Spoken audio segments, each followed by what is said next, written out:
¿Por qué hemos perdido la capacidad de prestar atención? ¿Por qué nos hemos convertido en una sociedad tan frágil? Todo nos molesta, todo nos irrita, todo nos enferma. Hay como una sensación de fragilidad, de vulnerabilidad y de que queremos consumir rápidamente sin reflexionar sobre lo que consumimos. Da igual lo que sea. Al lado de la cuerda está tirando el placer, la dopamina, placer, dopamina. Y al otro lado, ¿quién está? El dolor, que empieza a activarse, activarse, activarse. Esta semana en La Fórmula hablamos con Marian Rojas Estapé, reconocida psiquiatra, sobre la neurociencia de las emociones. Nuestra mente, nuestro cuerpo, no les gusta vivir en el vacío. Porque el vacío es angustioso, el vacío es vértigo, el vacío es precipicio. Y ante la ausencia de sentido tendemos a sustituir sentido por sensaciones.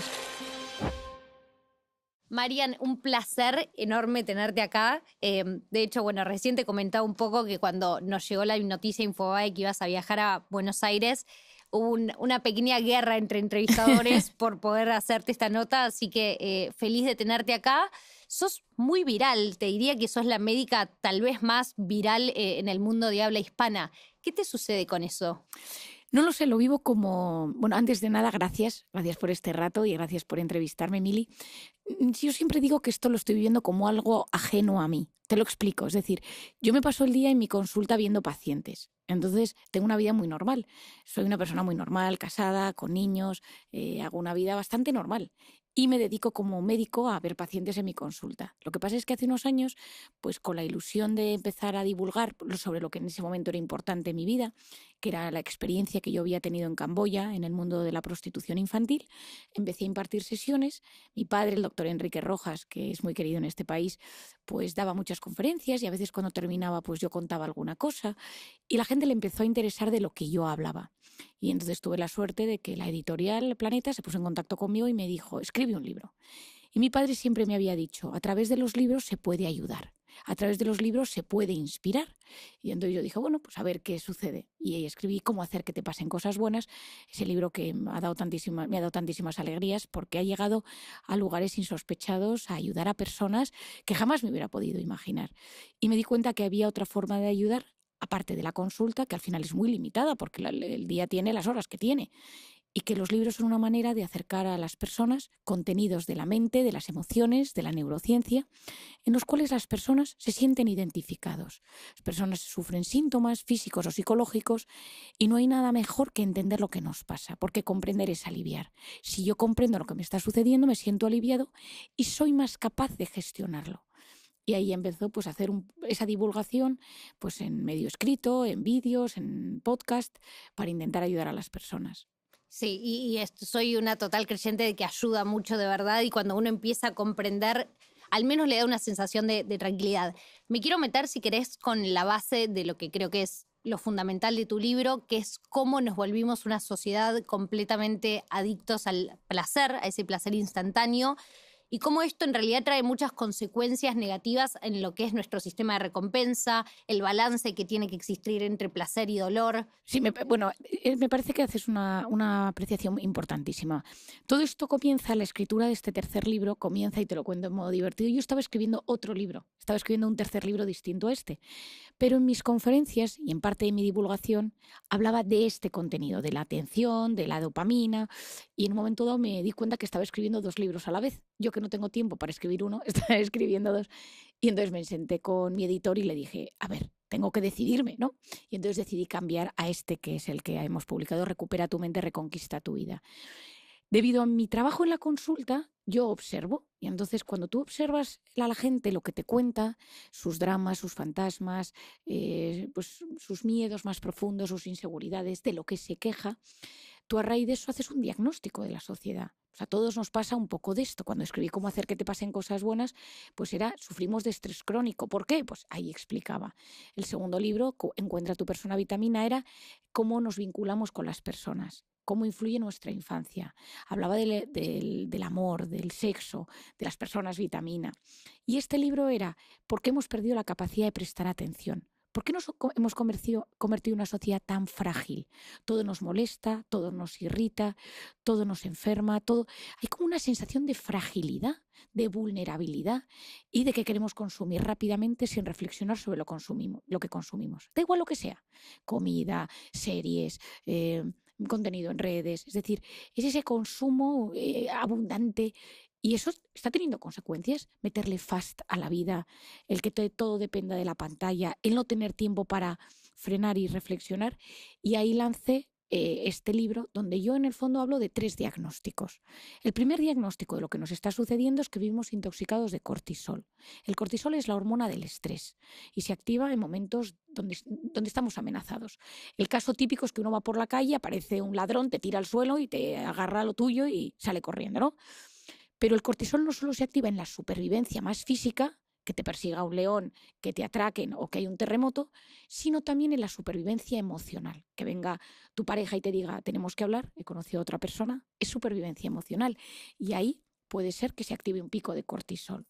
En la supervivencia social, todos tus amigos quedan a comer, no te avisan, te sientes abandonado, pico de cortisol. Supervivencia profesional. Tu jefe te dice que no está contento contigo y entonces puedes perder el trabajo. Supervivencia económica. Inviertes un dinero o tienes poco dinero, etc. Y el mensaje que he repetido muchísimo y es que el pico de cortisol se activa cuando eso me sucede, pero también cuando me imagino que puede suceder. Esto es una de las ideas que me encantaría que todo el mundo supiera. Cuando digo todo el mundo es todo el mundo. Que mi mente y mi cuerpo no distinguen una amenaza real de una imaginaria. Por tanto, vivimos intoxicados de cortisol. Esa intoxicación de cortisol genera inflamación y una de las cosas que genera a nivel mental es que nuestra corteza prefrontal, que es el segundo gran protagonista de este nuevo libro, que es la zona que me ayuda a prestar atención, se bloquea. Y voy a base de supervivencia. No pienso de forma adecuada. Simplemente quiero sobrevivir. No soy capaz de empatizar, no me concentro, no soy capaz de reflexionar de forma adecuada. Segundo diagnóstico, vivimos intoxicados de dopamina. Dopamina es una hormona buena, como el cortisol. Hoy estamos aquí gracias a que nuestros padres, abuelos, bisabuelos tenían mecanismos de cortisol y dopamina buenos, porque salían corriendo cuando aparecía el león y la dopamina se activaba en el sexo y en la comida. Los 2 mecanismos básicos para la supervivencia. Y es fundamental que el placer exista, porque nosotros hacemos las cosas porque existe un placer al hacerlas. Y repetimos lo que nos gusta. Y el cerebro tiene memoria y el cerebro recuerda lo que le genera placer, lo que le calma, lo que le excita. Lo que pasa es que este sistema de recompensa, que es maravilloso, se vio hackeado por las drogas. Cuando nosotros consumimos unas drogas, la dopamina que se genera en el espacio entre las neuronas, que es la clave, ese espacio que se llama sináptico, es tan sumamente masivo que lo que hace es que excita de forma muy importante, muy intensa a la siguiente neurona y a la siguiente y a la siguiente y a la siguiente, pero como al cerebro eso le está gustando, las neuronas lo están disfrutando, quieren repetir eso. Pero esa liberación masiva de dopamina repetida a lo largo del tiempo puede conllevar un deterioro de las neuronas y que se active la adicción. Y mi cerebro necesita proteger ese mecanismo. Mi cerebro me protege. Si yo me paso el día comiendo dulce, magdalenas a todas horas, pues mi organismo, ¿qué hace? Empieza a liberar insulina para bloquear ese pico de glucosa para que yo no me enferme. Si ya soy diabético, eso puede ser un problema extremadamente serio. Bueno, pues esto que sucede con el azúcar sucede también con la dopamina. Tú me lo decías en la pregunta. ¿Con quién es el que regula ese exceso de dopamina? Al otro lado tienes el dolor. Es decir, yo en el libro lo comparo a una cuerda y al lado de la cuerda está tirando el placer, la dopamina, placer, dopamina, y al otro lado, ¿quién está? El dolor, que empieza a activarse, activarse, activarse, y llega un momento que ya no consumes por placer, sino para esquivar el dolor. Porque está el dolor que se genera todo el rato, que todo me molesta, todo me irrita, todo me aburre, todo me genera ansiedad, y voy anestesiando todo lo que surge con dopamina. Y hay una cosa que sucede en la neurona a nivel bioquímico interesantísimo, y es que los receptores de la neurona que reciben esa llegada masiva de dopamina se empiezan a esconder y piensan. Entonces esto es un símil que a mí me encanta explicar en los libros. Dicen, hay que bloquear estos receptores para que no se transmita tanta información. Entonces empiezan a esconder receptores y se liberan menos. O sea, hay como menos dopamina circulante, pero a mi cerebro eso le ha gustado. Por lo tanto, yo consumo más para sentir lo mismo. Por eso todas las drogas, llega un momento que necesitas muchas más dosis para sentir el mismo placer. ¿Qué pasa? Que históricamente esas drogas han sido en vena, a través de la nariz o de la boca, y ahora entran a través de los ojos. Y eso, pornografía, videojuegos, TikTok, Instagram, está diseñado para ser así. Hay el tercer bloque del libro, que es narrativo, que lo he hecho para que se cuente en los institutos, en los colegios, en las universidades, los padres lo lean con sus hijos adolescentes, es cómo esto se origina, dónde empieza pues esto que estamos viviendo ahora, que ha llegado para quedarse. Es decir, yo no soy una persona anti-digital y anti-pantallas, lo que soy una persona que explico lo que esto genera y por lo tanto hay que decidir de forma adecuada cómo introducir esto en nuestras vidas. Hay algo que me llama mucho la atención, que vos usás la palabra drogas para referirse a un montón de cosas que tal vez no están siempre tituladas como drogas, como es un alimento lleno de azúcar, lleno de sal, las pantallas, TikTok, como hay un montón de cosas que nos generan ese pico de dopamina que no siempre las identificamos como nocivas. Tengo una pregunta sobre esto y que es, una vez que acostumbro a mi cerebro a recibir esa dopamina y ese placer con estímulos tan fuertes como vendría a ser un atracón, alcohol, drogas, todo lo que recién mencionamos, ¿puedo volver para atrás y volver a sentir placer con cosas más simples como salir a dar una vuelta, escuchar una canción? Lo que antes se hacía para buscar ese placer, digamos, o una vez que acostumbré a esos picos tan altos de estímulos tan fuertes, se vuelve irreversible o no se puede sentir más placer con cosas simples. Te contesto desde el principio. Has dicho una cosa muy importante, es decir, TikTok es una droga. Cuando yo digo que algo es una droga es que tiene un potencial adictivo. Es decir, no todo, el alcohol es una droga, pero hay personas que consumen alcohol de forma controlada, de vez en cuando, y son personas que no viven enganchadas al alcohol. Pero cuando yo hablo de una droga, hablo de algo con un potencial adictivo o diseñado para ser adictivo. Esto es importante, este matiz. Personas que comen azúcar, yo soy una persona que me encanta el dulce, pero soy consciente que a veces es algo que hago con conciencia y a veces lo hago sin conciencia, de forma completamente, pues yo qué sé, desorganizada y desorbitada porque me apetece en ese momento o porque simplemente es una vía de escape para un momento malo. Es decir, que a veces sucede y eso no significa, o sea, el control de la propia vida no significa que uno no se permite ningún tipo de placer, porque la vida se disfruta por los pequeños placeres cotidianos y esos están regulados por esa dopamina. O sea, un mundo sin dopamina no es mundo. Partimos de esa base. Lo que pasa es que el límite entre consumir ciertas cosas a que eso se vuelva una adicción, a veces la línea es muy fina. Si yo pienso en el juego patológico, en apostar por Internet, ¿es malo? Hay personas que son capaces de hacerlo una vez cada 3 meses, algo puntual, lo disfrutan y se acabó. Pero el riesgo de que te enganches es muy alto. La marihuana, el tabaco. De hecho, hay estudios muy interesantes en el libro. Lo hago de forma resumida porque hay gente que consume una sustancia psicoactiva, una sustancia con potencial adictivo y se engancha, y hay gente que no. Gente que consume cocaína 3 veces al año y con 3 veces al año funciona. ¿Qué pasa en el cerebro de esas personas? Hay diferentes teorías. Está la doctora Nora Volkow desde Nueva York, que es la que más lo ha investigado, y ella tiene diferentes teorías por las cuales, que son muy bioquímicas y muy científicas, hay ciertas personas que tienden a hacerse adictas. Yo tengo pacientes en mi consulta que me dicen: María, no me des medicación porque tiendo a engancharme a las cosas, ¿no? Gente que tiene mucha conciencia de yo me engancho, no me des esto o esto otro. Por otro lado, ese potencial adictivo, que las pantallas lo tienen, quien no se ha visto de repente enganchado a una red social y dices, llevo X horas enganchado a esto. ¿Es malo TikTok? No. Lo que pasa es que es malo cuando domina tu vida, cuando te hace perder una cantidad enorme de tiempo. Lo siguiente, ¿hay cambios en el cerebro cuando uno consume constantemente TikTok, pornografía, videojuegos, de forma adictiva, o comida procesada, o comida azucarada, o tabaco, etcétera? Es decir, sí, nuestros cerebros se modifican en las adicciones. Hay estudios muy importantes y estudios de neuroimagen en los que se ve deterioro cognitivo. Ya no te explico en el alcohol, que es uno de los más frecuentes porque el consumo es muy, muy alto. Pero también puede ser benzodiazepinas, pueden ser morfina, opioides, donde nuestro cerebro sí que se modifica. Una de las cosas que sucede es que hay un cambio, como decíamos antes, en los receptores de dopamina, en la liberación normal de dopamina. Y hay un concepto en el que en el libro yo explico que se denominan carreteras neuronales. Te lo voy a explicar. Es muy simple, es un concepto muy simple que me ayudó para explicárselo a mi hijo, porque yo cuando mi hijo lo entiende, ya lo escribo. Y entonces yo le explicaba de varias maneras este tema hasta que esta la entendió y dije, pues esta es la que va en el libro. Tú imagínate que tú juegas, voy a pensar en alguien, una persona de 40 años que juega con su hijo al parchís. ¿Aquí en Buenos Aires se juega al parchís? No tanto como en España. Dominó, al típico perfecto, dominó, sí. un juego de mesa como de toda la vida.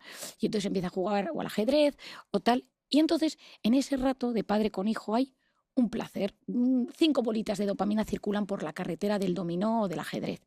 Uno lo pasa bien, uno se ríe, uno tiene ese rato agradable. Está bien. Y es un hábito familiar de juego. Imagínate que a ese niño, al cabo de unos meses, por la comunión, por el cumpleaños, le regalan una Play, videojuegos.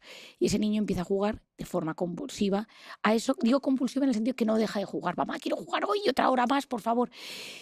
Ahí no circulan 5 bolitas de dopamina, ahí circulan 50. Y son lo que yo denomino ladrones de dopamina. Están diseñados para generar cada vez más dopamina. Entonces esa carretera se va haciendo más grande y cada vez va circulando más dopamina. ¿Por qué se convierten en ladrones de dopamina? Porque empiezan a robar la dopamina de las carreteras secundarias, de las carreteras rurales, la carretera rural del dominó, la del ajedrez. Y esa dopamina se va y entra en la autopista esa gigante de los videojuegos. Pasa un año y tú a tu hijo le dices, ¿vuelves a jugar conmigo al dominó? Y te dice, papá, me aburre, no quiero. Y probablemente no quiera jugar y le parezca algo completamente aburrido. ¿Por qué sucede esto? Porque la carretera del dominó se ha vaciado de dopamina.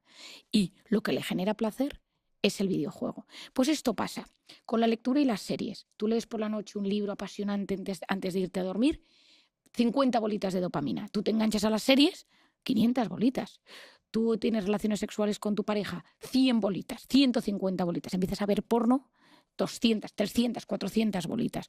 Tú sustituyes por ejemplo, tú tomas fruta y entonces algo rico, le das a tus hijos fruta de merienda y de repente un día empiezas a meterle galletas, un caramelillo, no pasa nada, tal. Pues claro, tiene mucho más azúcar, tiene más sabor y por lo tanto cuando le das fruta te dice, no sabe a nada. ¿Entiendes? O sea, esto te lo podría dar con 1000 ejemplos del día a día. Entonces, en el fondo, cuando yo a los pacientes o a la gente les explico, le digo, tenemos que volver a reconfigurar esas carreteras, a conseguir que esas carreteras que se han llenado de arbustos, de pinchos, pues hay que volver a generar espacio. En el caso más grave, tú imagínate que alguien empieza alcohol, cocaína y mete otra droga, la que sea. Al final solo circula dopamina por ahí. Entonces, la gente te dice, y esto se ve como psiquiatras y psicólogos y terapeutas, uno de los síntomas típicos de los adictos graves es que no disfrutan con ningún placer cotidiano.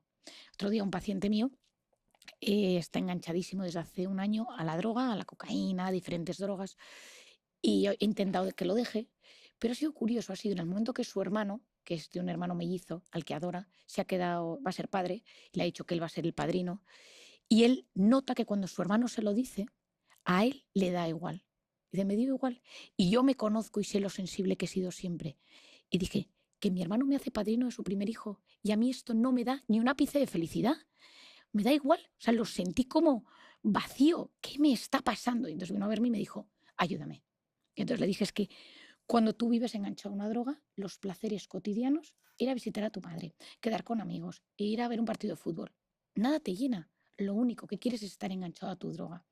Y por eso, aquí respondo a tu pregunta, poquito a poco, si consigues bajar el consumo, y entonces esto es súper importante, por eso los psiquiatras de esto tenemos que saber que cada sustancia, desde tabaco, alcohol, videojuegos, yo tengo pacientes que estamos haciendo esa habituación a videojuegos que están 17 horas enganchados a videojuegos o a redes sociales, cada uno requiere un tipo de tratamiento y sobre todo muy integral, porque claro, tú les quitas de algo, pero tienes que introducir a otra cosa, porque si no esa persona se siente en el vacío más completo.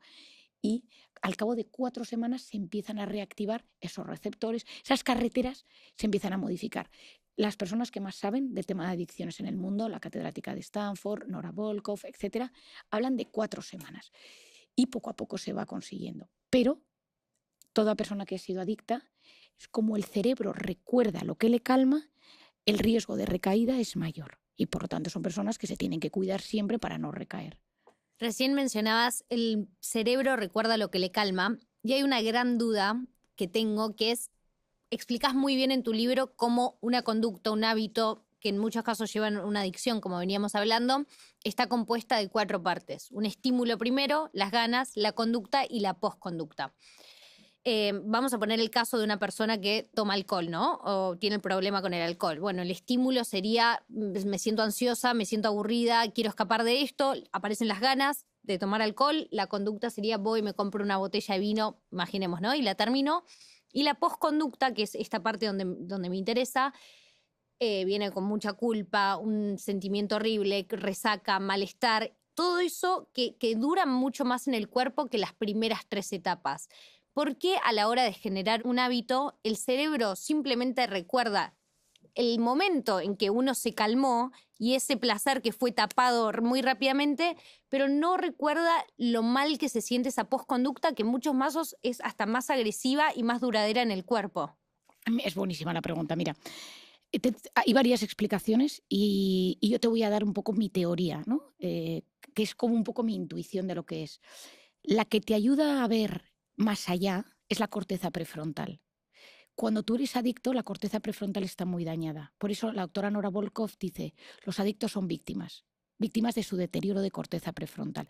O sea, la que te ayuda a ver las consecuencias de las cosas es la corteza prefrontal, de ver a largo plazo, de decir, vale, yo sé que si ahora mismo le robo dinero a mi madre para apostar por internet, ludópata, o la persona que dice, yo ahora me voy, dejo a mi pareja, salgo por la noche, bebo, consumo cocaína y acabo con otra mujer en otro sitio, esa persona, hay un punto en el que el sistema de recompensas se apodera, esa necesidad de consumir es muchísimo más poderoso que la capacidad que tiene la corteza prefrontal en ver a largo plazo. La corteza prefrontal en las personas que están con una adicción está deteriorada. De hecho, por eso en el libro es el segundo personaje. O sea, el primero es entiende tu dopamina, el segundo entiende tu corteza prefrontal. Si te conviertes en una persona adicta, no ves a largo plazo, ves en el instante. Hay un caso que cuento en el libro de una paciente que tuve en el hospital que dejó a su bebé para ir por cocaína, llorando en casa, y cuando volvió lo escuchaba llorar y se fue para vender lo único que tenía de su madre, que era un reloj. Vendió mal el reloj, que era el único recuerdo de su madre, que antes de morir le dio su reloj, que eso había regalado el marido, el padre, antes de casarse. Lo vende por nada, con eso compra cocaína, abandona al hijo en casa y llega y se encuentra que lo único que tenía su madre lo ha vendido y que el bebé llora. Y dice, pero ¿cómo no fui capaz de darme cuenta? ¿No? Porque en esos momentos lo único que rige la conducta es la necesidad de sentir placer o de esquivar el dolor, el síndrome de abstinencia. Esto es importantísimo, Mili. A veces es porque está la necesidad de placer que nubla cualquier cosa, y la otra es la sensación de malestar que se ha producido al dejar el consumo. Por ejemplo, en una persona que tiene problemas de alcohol, el síndrome de abstinencia. En algunos tipos de drogas, el síndrome de abstinencia es tan sumamente fuerte, no hay corteza prefrontal, y entonces en ese momento lo único que importa es volver a consumir. Hay algo que mencionás a lo largo de todo tu libro, que es un poco lo que puede producir la falta de propósito y la falta de sentido, y que muchas veces el no tener ese sentido nos hace sustituir por emociones todo el tiempo. Hay como una obsesión por el no aburrirse, una obsesión por el todo el tiempo ver novedades, sentir cosas nuevas. Mira, la felicidad, en mi opinión, la palabra felicidad está muy manida, se habla mucho de la felicidad, ¿no? Pero bueno, para mí la felicidad es como un estado de bienestar, un equilibrio entre las expectativas que yo tengo con la vida y cómo las voy disfrutando y gestionando. Es decir, la felicidad no es un estado de plenitud constante, eso no existe, al menos en este barrio. Es decir, al final todos libramos batallas en nuestra vida. No hay nadie tan rico, tan poderoso, tan estupendo, que no tenga batallas en su vida, preocupaciones, inquietudes. Y parte yo creo que de la felicidad en la vida consiste en aceptar que nos van a llegar cosas malas y que cuando lleguen las malas las gestionemos de la mejor manera posible y que las buenas seamos capaces de disfrutarlas. Entonces, esa felicidad, llamémosla felicidad, depende del sentido que yo le doy a mi vida. Es decir, consiste en que yo me levanto por la mañana y digo, mi vida tiene un sentido. La persona que más ha hablado de este tema, seguro que aquí en Argentina se le conoce, es el doctor Víctor Frankl, el padre de la logoterapia. Me acabo de volver a leer sus libros, que una vez cada 2 o 3 años los vuelvo a releer. Y como él, en el campo de concentración, pues él llega de origen judío, le arrancan todas las páginas de su nuevo libro, que yo siempre cuando lo volví a leer este año, pensaba en mí, que yo iba con mi ordenador y mis apuntes a todos lados, y me imaginaba si alguien me hubiera quitado todos los apuntes, pues probablemente ya no hubiera escrito el libro de nuevo, porque a veces esa sensación, ¿no?, de llevarlo todo ahí. Y entonces él empieza a darse cuenta en el campo de concentración que la gente que tiene un motivo por el que vivir, y dentro del campo de concentración es volver a ver a mi esposa, volver a mi empresa, volver a ver a mis hijos, volver a esa esperanza por algo, tener esa ilusión, consigue que la persona tenga más energía, más fuerza para sobrevivir. De hecho, cuenta un caso muy curioso de un tipo que dentro de su barracón, que soñó un día que les iban a liberar, me parece, si no recuerdo mal, que era el 3 de abril del año 45, y que les iban a liberar ese día, creo que era ese, bueno, no me acuerdo exacto, pero creo que era ese día. Y entonces él se levantó una mañana y dijo, he soñado de forma real que nos van a cierto día de cierto mes. Entonces todas las mañanas se levantó y decía, hoy quedan 90 días, hoy quedan 80 días, hoy quedan 70 días. El 3 de abril no les liberaron. Y el día siguiente, al día siguiente, había muerto. Es decir, su organismo no aguantó. O sea, pudo la esperanza hasta el día siguiente. Entonces, para Víctor Frank era, pero bueno, ¿esto qué es? O sea, ¿esto qué significa, no? La logoterapia es la terapia del sentido. Nuestra mente, nuestro cuerpo, nuestro espíritu, nuestra alma, como cada cual lo queramos llamar, no les gusta vivir en el vacío. Porque el vacío es angustioso, el vacío es vértigo, el vacío es precipicio. Y ante la ausencia de sentido, tendemos a sustituir sentido por sensaciones. Las sensaciones son rápidas, son dopaminérgicas. Algunas son buenas, otras no son tan buenas, pero puede ser un masaje, una comida, tomar algo con amigos, pasear, ir al fútbol, ir a un concierto, sexo, drogas, tal. Depende de cómo sea de sensación. Y entonces, el problema es que muchas veces si esas sensaciones se convierten en nuestra única leitmotiv, en nuestra única manera de querer engancharnos a la vida, nos convertimos en drogodependientes emocionales, adictos a experiencias. Y entonces es el culto del instante. O sea, lo que importa es ahora sentir al máximo. Y es el hiperactivismo. Yo hago, consumo rápidamente sin reflexionar sobre lo que consumo. Lo importante es el consumo. Y encima ahora le podemos meter fast a la vida. Hay un capítulo en el libro sobre esto, en el 1.5, en los vídeos, en las películas, en tal. Y yo lo que busco es consumir todo a enorme velocidad, sin tiempo para la reflexión. Eso que genera que no hay tiempo, en ese tiempo para la reflexión y para el matiz, quita gran parte de lo importante de la vida. Si tú llegas a un sitio, yo siempre doy el ejemplo, tú vas a un restaurante y te comes todo mal. Ayer aquí que comí en Buenos Aires una carne de locos, una salsa y unas cosas de rico y tal, pero encima con tiempo. Entonces lo puedes saborear todo. O sea, cualquier cosa lo puedes saborear. Si tú solo comes a toda velocidad, no lo saboreas. Te enteras que era carne, nada más. No te da tiempo de preguntar qué sabor tiene la salsa, de qué tipo de parte de la vaca o del ternera era. Es decir, el tiempo es lo que ayuda a poderle poner nombre a las cosas, a poder disfrutar de los detalles. Y te lo llevo al siguiente paso. El ser humano no está diseñado para vivir en modo alerta. El ser humano no está diseñado para vivir siempre en el hiperactivismo, en el hacer. El ser humano está diseñado para vivir a veces ahí y a veces frenar, parar. Y en ese parar, deporte, naturaleza, sin pantallas, dejarte llevar, el estado de flujo, meditar, rezar, cada cual lo que le ayude. Porque en esos momentos yo me reparo a nivel mental, pero a nivel fisiológico también. Es decir, mi sistema inmune no está diseñado para estar siempre preparado para la guerra, a punto de luchar. Porque entonces se agotan los soldados. O sea, hay momentos en los que no hay guerra. Simplemente se han ido a sus casas a visitar a sus familiares y ya volverán. Pero si tú los tienes todo el día preparados, porque todo es una guerra, hay un momento dado que el sistema inmune se deteriora y pueden empezar enfermedades autoinmunes, enfermedades inflamatorias. La mente y el cuerpo están profundamente unidos. Por lo tanto, encontrarle un sentido, volviendo al principio, a veces no es fácil, porque encontrarle un sentido a las cosas requiere parar, reflexionar y hacerse preguntas que no siempre tienen fácil respuesta. Hay algo de la hiperactividad que siento que es una necesidad constante de evitar el no hacer nada. Que a simple vista no debería ser tan dificultoso sentarse y no hacer nada. Pero, por ejemplo, te lo pongo con un ejemplo personal. Si a mí me das la opción de estar 1 hora haciendo nada o 1 hora haciendo un deporte que probablemente me va a llevar mucho más dolor físico, agotamiento, sensaciones que tampoco son muy placenteras si uno la piensa, igual siempre voy a preferir todo. Bueno, de hecho hay un ejemplo espectacular que pones en el libro, que es el de los descargas eléctricas que le hacen un grupo, que si quieres te dejo contar lo que lo vas a contar mejor, pero mi pregunta es, ¿por qué nos cuesta tanto y por qué se hace tan insoportable el hecho de estar con una mismo sin actividad, sin nada más que nosotros? Bueno, es que haces una pregunta buenísima. Mira, cuando nosotros dejamos de hacer cosas, entramos en ese arte de no hacer nada que llaman los holandeses el niksen, se activa la voz interior, la divagación mental. Si yo estoy bien, esa voz interior me ayuda, me inspira, me da ideas, asienta mi identidad, me ayuda a darle sentido a las cosas. Luego hablamos un poquito más de esta divagación mental, pero es muy importante que exista. Cuando yo estoy mal, estoy ansioso, estoy triste, estoy preocupado, tengo algo sin resolver, cuando yo dejo de hacer cosas y me paro y freno, ¡buf!, lo que viene. miedos, inquietudes, fantasmas, inseguridades. Todo viene, todo aparece. Hace poco me contaba una paciente mía que en su banco en España, un viernes les enviaron un correo a todos los empleados del banco que el lunes les ofrecían de 9 a 10 una sesión de mindfulness para todos los que quisieran ir, y entonces pues, se llenó de gente esa sala. A los 10 minutos, no sé cuántas personas, esto me lo contó la paciente, se levantaron y se marcharon. Llamé a la directora de Recursos Humanos del banco y le dije, dime qué ha pasado. Y dice, bueno, pues que un 20% tenía un ataque de ansiedad. Claro, o sea, tú te frenas un lunes por la mañana, que todos tenemos 1000 cosas que hacer, te tumbas, ahora empieza a respirar, no pienses en nada. Una angustia vital, porque a todo el mundo le viene pues sus pensamientos. Si eres una persona que no tienes un cierto equilibrio emocional, te vienen tus grandes temores, tus grandes miedos, tus grandes inseguridades. Ahí aparecen en ese momento.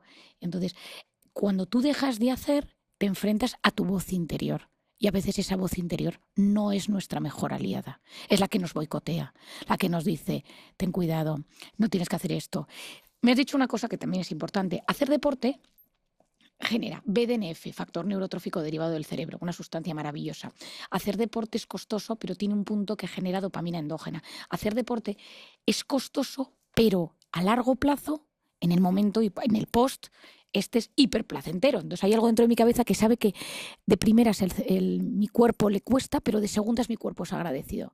Pero hay muchas veces que uno prefiere estar enganchado en TikTok viendo vídeos infinitos de cosas absurdas. Te voy a contar un ejemplo. Otro día me hice un abogado, el esposo de una paciente mía que él es abogado, tipo muy listo, catedrático, persona muy culta, y me dice, Marian, me ha pasado una cosa que no sé qué es, yo creo que he perdido la cabeza, necesito que me ayudes. Y el otro día mi nieta vino a casa, me pidió descargarse TikTok en el móvil, yo se lo dejé. Mi nieta tiene 8 o 9 años. Y me metí por curiosidad hace un par de semanas a ver qué era lo que había visto, y entonces vídeos de gente bailando, de chicas bailando. Y yo me paso las noches ahora viendo esos vídeos. ¿Qué está pasando en mi cerebro? ¿Qué hago yo con 60 años viendo vídeos de gente bailando? ¿Estoy enfermo? ¿Qué es? Yo digo, pero si yo siempre leía, ¿por qué no leo ahora y veo gente bailando? ¿No? Bueno, pues porque al final cada cual, pues cuando entran esas cosas, pues uno pierde ese control de su vida. Efectivamente, cuando uno no hace nada físicamente, surge la voz interior. La voz interior puede ser un diálogo o puede ser un monólogo. Puede ser que te dice cosas del pasado, del presente, de tus miedos, de tus inseguridades. No te olvides de hacer esto, ten cuidado. Pero la divagación mental es un proceso clave. Esto lo explico yo muchísimo. Nadie ha descubierto nada importante en un momento frenético de hiperactividad que no paraba de hacer cosas. En un momento donde no dejaba de hacer, de consumir. Si piensas, por ejemplo, en Arquímedes, pues él veía los barcos flotar y entonces decía, ay, aquí pasa algo. O si de repente, pues Platón paseando por los jardines de Atenas, es decir, los grandes filósofos. Tengo un libro de descubrimientos en casa que le leo a los niños, y entonces, pues una de las cosas que surge es, y durante meses le estuvo dando vueltas, estuvo pensando, pero en esos momentos hay muchos instantes donde uno simplemente un día está pensando y dice, ¿y si es esto? Para llegar a si es esto, necesitas pasar a la divagación mental. Cuando yo escribí este libro, este último, muchos días volviendo de la consulta, volvía andando con el celular metido en el bolso, cerrado, y esos 40 minutos, mi cabeza. Y de repente se me ocurrían ideas. ¿Y si lo cuento de esta manera? Y entonces yo voy contando cosas del libro y digo, no se entiende bien, no sé qué, tal. Y de repente digo, ¿y si lo cuento de esta manera? A mí los momentos de divagación mental, por eso yo lo hablo en el libro, porque yo intento contar cosas que a mí también me ayudan. Han sido momentos en los que me he dado cuenta que ayuda. Pero cuando uno está pasando momentos malos en la vida, que por supuesto yo también los he tenido, recuerdo en particular en la pandemia momentos muy duros que viví, nació un hijo mío, situación muy complicada, yo recuerdo que había momentos en los que cuando yo dejaba voz a esa divagación mental, porque quería empezar a escribir el segundo libro, Persona Vitamina, era incapaz, salían 1000 cosas negativas y dije, por eso es tan importante que seamos dueños de nuestra voz interior, porque si no lo somos, huimos de la voz interior. Hay algo de una palabra que aparece mucho cuando empiezas a escuchar experiencias de gente que le pasa lo mismo, que le cuesta mucho el hecho de no hacer nada, y siempre la palabra que aparece es culpa. Y no sé si es algo cultural, que tal vez vivimos en un mundo donde se nos exige ser hiperproductivos todo el tiempo, pero hay algo con esa palabra que aparece mucho, ¿no? Con el sentido de no ser todo el tiempo productivos? Bueno, yo creo que nos han educado, esto es algo que lo he planteado muchas veces porque me ha pasado a mí también, que nos han educado en que lo que nosotros hagamos tenga sentido, que no pierdas el tiempo, no perder el tiempo, ¿no? Durante muchísimos años la educación ha ido pues un poco enfocada a la no pérdida del tiempo. Pues vas de aquí a aquí, entonces aquí aprovechas el tiempo. El problema es que el tiempo es el bien más democrático que existe. Todos contamos con 24 horas en nuestro día. Cada cual decide cómo quiere invertir esas horas. Entonces, si eres de los que tienes la suerte que no necesitas dormir, pues tienes más horas para poder ejecutar, pero hay gente muy dormilona y tiene menos horas su día. Hay gente que es más lenta a la hora de ejecutar ciertos temas, hay gente más hábil en la gestión de su tiempo, gente que le cuesta a todo un mundo. El problema es que a lo largo de la vida y sobre todo en los últimos tiempos, y a nuestra generación, la de nuestros padres y nuestros abuelos, hemos llegado con aprovecha el tiempo. Hay que aprovechar el carpe diem, pero tanto el aprovechamiento del tiempo ejecutivo y eficiente en nuestro trabajo, en nuestro estudio, a aprovechar el tiempo porque nunca sabes lo que puede pasar mañana.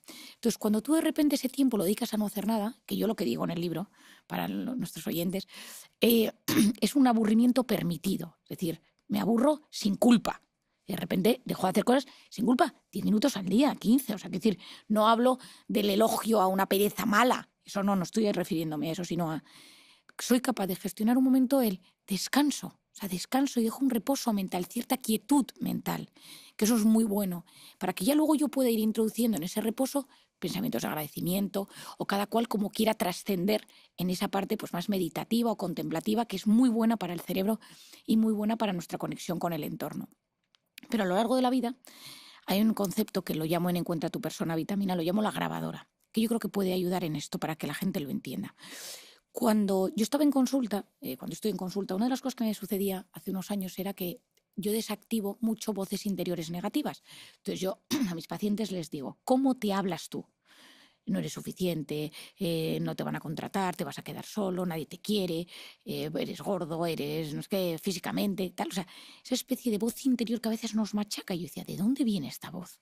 Entonces empecé a leer, que a ver qué existía, algunas cosas me parecían interesantes, pero como todo también son muchas intuiciones. Al final la neurociencia avanza mucho y yo soy de la teoría que hay que aunar de la neurona a la emoción, es decir, desde la microbiota, el telómero, el receptor, el neurotransmisor a todo el campo emocional. Bueno, pues esto que voy a explicar ahora es del campo puramente emocional, que es más intuiciones porque no tienen esa base sólida neurocientífica, pero que yo creo que tiene una base emocional muy potente. Yo suelo explicar que cuando un bebé nace es como que, vas a ver todo el símil, como si metieran un chip en el cerebro en blanco y entonces se pusiera a grabar. Es decir, a ese bebé, a ese niño se le empiezan a grabar cosas de cómo hablan los padres entre ellos o los cuidadores, cómo hablan de él a otros, cómo se dirigen a él. Todo eso, este niño es un pesado, es más vago que su hermano, este es el más listo, no hay quien le aguante, no vas a llegar a nada en la vida, deberías estar más delgado, deberías hacer más deporte. Y hay un día que esa grabadora hace stop y le dan al play. Y ese play se convierte en la voz interior. Y te ves repitiéndote frases que te decía tu madre, que te decía tú, o incluso a veces pasa en la edad adulta. Mi ex siempre me decía, si no haces esto o tal. Entonces de repente dices, ¿pero por qué se ha convertido esto en mi voz interior? Bueno, pues mi intuición, después de muchos años viendo pacientes, es que cuando se nos han dicho, y sobre todo en momentos de vulnerabilidad, por la edad, digo, vulnerabilidad a un niño pequeño, tienes que hacer esto, si no, todavía estoy pensando en una chica que veo en consulta, que su madre es una señora muy guapa, muy elegante, que siempre ha tenido mucho éxito a nivel profesional y personal, y tiene varios hijos, pero tiene solo una hija, y a su hija desde pequeña le dijo, solo te querrán si eres delgada. Entonces, esta le encantaba comer. Y la familia del padre es tendencia más gordita y come mucho y encima tiene un restaurante, no sé qué, y entonces esta desde pequeña pues siempre le ha sobrado algún kilo y la madre, no te van a querer, te quedarás sola, tal. A día de hoy pues no tiene pareja y entonces ella es, no tengo pareja porque tengo un problema con la comida. Entonces no se puede quitar eso de ahí. Entonces está bien, yo la veo y es monísima. Y le digo, pero da igual lo que yo le diga, porque eso está insertado en su voz interior. Y hay culpa, porque yo no me he cuidado, porque yo sigo comiendo, porque como que si como no tendré pareja. Y yo intento desmontar ese pensamiento tóxico, pero está metido desde hace mucho tiempo. Y eso puede ser con el trabajo, puede ser con el dinero, puede ser con la pareja, puede ser con la salud. Y ahí entra la culpa, que la culpa es tóxica, es un veneno, porque no te permite avanzar en la vida. Y hay que desactivar muchas veces, y la terapia a veces es la forma de desactivar la culpa. Está muy presente, por ejemplo, en mis terapias la culpa. Es tremendo y Y es muy fuerte cómo en los primeros años de vida nos marcan y después siendo un adulto que puede razonar, que puede poner las cosas sobre la mesa, igual así esas cosas que tenemos grabadas difícilmente se vayan. Me quiero meter en un tema que es, explicás muy bien cómo el cerebro, si no usa, ahí tiene algo que es use it or lose it, o sea, en español vendría a ser úsalo o lo pierdes. ¿Qué partes del cerebro estamos perdiendo cognitivamente por todo esto que hablamos de nuestras adicciones a la dopamina, vivir en un mundo hiperactivo, todo el tiempo esta hiperproductividad, todo esto que bloquea nuestra corteza prefrontal? ¿Qué nos está haciendo perder? Al terminar has dicho una cosa de la infancia. La infancia influye poderosamente, no nos determina, pero influye poderosamente porque luego, y en esto el padre es Boris Cyrulnik, el padre de la resiliencia, explica que luego podemos tener herramientas para salir. Pero esto yo muchas veces lo cuento también para que entendamos nuestra propia biografía y para los padres, que a veces pues divorcios complicados, situaciones complejas que intentemos a veces gestionar sabiendo que esos pequeños que están a nuestro alrededor pues chupan cómo nos sentimos, nuestras emociones, o sea, tiene un impacto muy importante. Lo del use it or lose it es algo que yo llevo muchos años investigando y leyendo, ¿no? Hay muchas teorías al respecto. De hecho, hace poco leí que había un artículo neurocientífico haciendo como una revisión si realmente esto es tan así como se cree o no. Bueno, lo que pasa es que las cosas como en la neurociencia avanza, porque claro, pues las técnicas van mejorando, pero lo que sí se intuye es que las zonas que yo más empleo de mi cerebro, si yo las empleo, pues hay un neurólogo español que se llama el doctor Pascual Leone, que trabaja en Estados Unidos. Bueno, ahora creo que está entre España y Estados Unidos, que él descubrió que niños que tocaban el piano durante unas semanas, pues había zonas de su cerebro que se desarrollaban al tocar el piano. Y si ese niño dejaba de tocar el piano, esas zonas pues volvían a su estado original. Bueno, pues esto pasa con mucho. Se ha hecho un estudio, que creo que en el libro lo pongo, seguro que lo pongo, de los taxistas de Londres, que es, pues hay que estudiar tal cantidad de calles que esas personas tenían zonas de la memoria de su cerebro más desarrolladas durante la época del examen.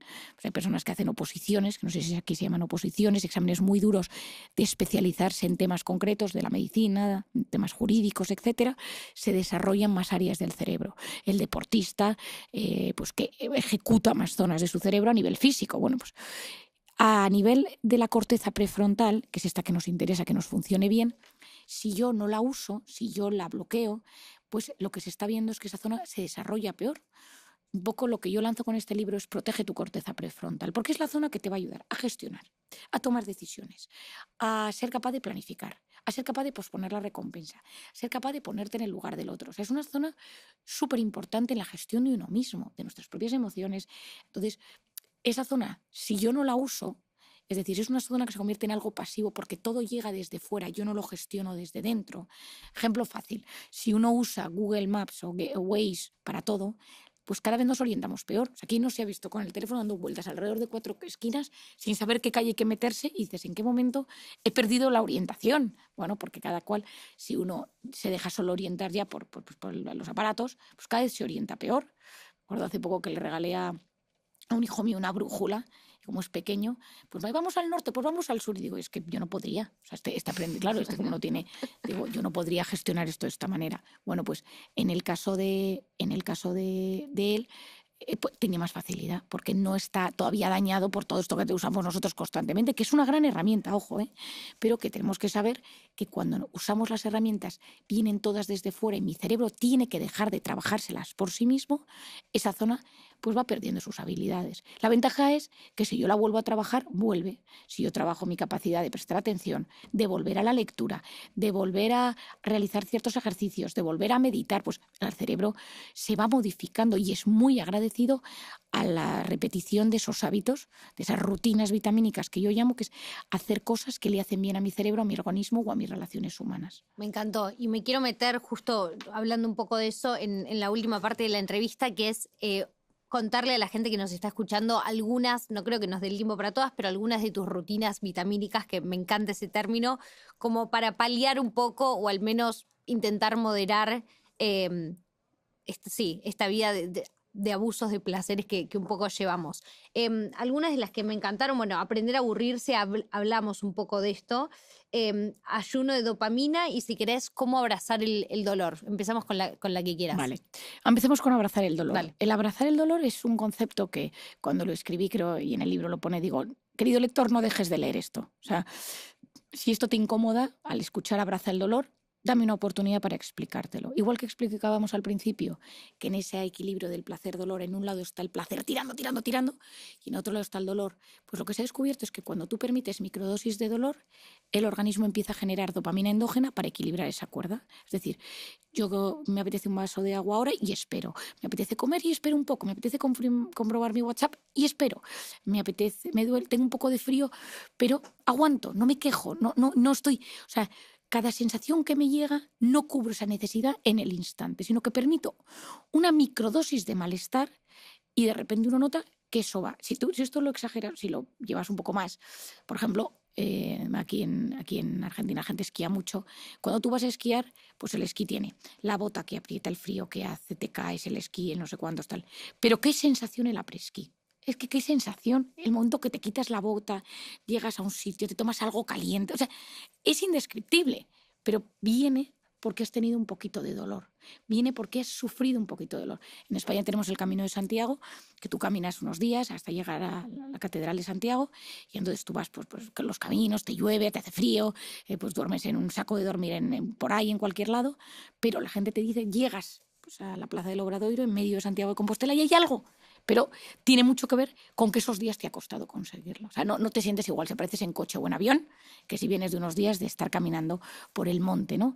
Es decir, y llevado todavía más al extremo de abrazar el dolor, esto se ve, si alguna persona que me escucha dice, no entiendo bien, el adicto que ha salido de la adicción muchas veces lleva su cuerpo a sensaciones muy dolorosas, desde ducharse con agua fría, baños de hielo, subir la montaña descalzo a menos 10 grados, no sé qué, o sea, como que dices, bueno, pero ¿cómo aguanta ese dolor? Porque esa dopamina que se le genera le recuerda a la dopamina de esa época. O sea, es decir, es una generación o liberación de dopamina muy potente. Por eso hay muchas personas que llevan a su organismo pues, a sitios extremos. Yo un poco lanzo un mensaje también a nivel educativo, y yo lo intento en mi micromanera, que es no satisfacer cualquier cosa que me apetece en el momento, sino ir educando un poco esa cuerda placer-dolor. Oye, que te llega el dolor, es que a veces llega, sí. Y a veces tengo una molestia y aguanto. Me preguntabas eso, el ayuno de dopamina.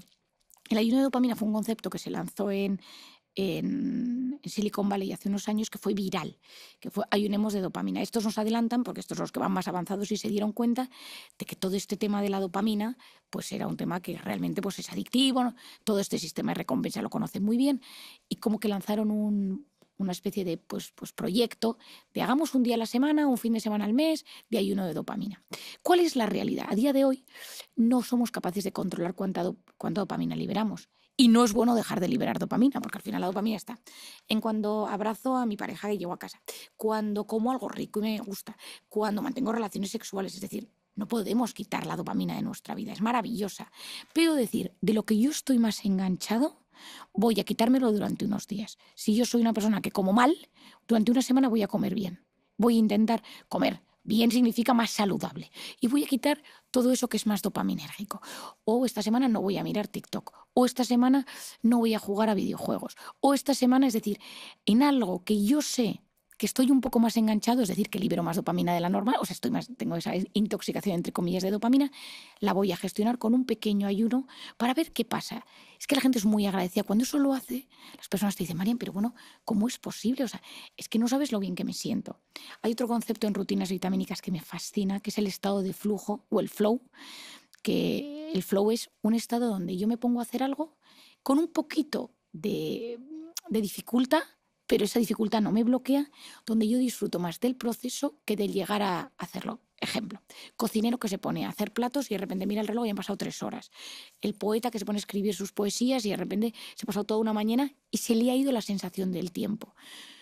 Lo primero que pasa es que el lóbulo parietal, que es el que se encarga de la sensación del tiempo, se bloquea. Por lo tanto, uno no se da cuenta que se han ido las horas. El que está componiendo guitarra, el que es periodista y está escribiendo una novela o está haciendo algo, que de repente se le va el tiempo. El que está leyendo, el que tiene un huerto, es decir, el que cose, suelen ser cosas que tienen un componente manual, no está relacionado con la pantalla. Es decir, no es estoy con la pantalla, con el scroll y estoy 6 horas, no. Y de repente el cerebro no percibe amenazas. Por eso los vinculamos con momentos de enorme bienestar y plenitud. ¿Por qué? en ese momento no hay amenaza, solo disfruto de lo que estoy haciendo. No es tanto quiero conseguir esto y quiero llegar a esto, sino en ese momento lo que quiero conseguir es poder disfrutar de lo que estoy haciendo. Y eso es el estado de flujo. Marian, te voy a hacer la última pregunta porque creo que ya nos tenemos que ir, que es la última que le hago a todos los invitados que pasan por este podcast, y es si me tuvieras que decir una cosa, tal vez la más importante que aprendiste sobre el ser humano en tu trayectoria, en tu vida personal, en general, una cosa que pudieras destacar que crees que es lo más importante del ser humano. Bueno, una de las cosas que podría decir es que no hay historia, no hay batalla, no hay trauma tan doloroso que no pueda ser sanado y acompañado. Es decir, que las historias más complicadas, porque esto es lo que me ha enseñado mi experiencia, los traumas más difíciles, que es un poco mi especialidad, bien llevados, con mimo, con muchísima delicadeza, con sabiduría de medicina, de psicología y de corazón, pueden ser aliviados. Me encantó. Marian, gracias por estar acá, gracias por tu tiempo y es un placer total escucharte. Muchísimas gracias, Mili, por este ratito. Muchas gracias. Gracias a vos.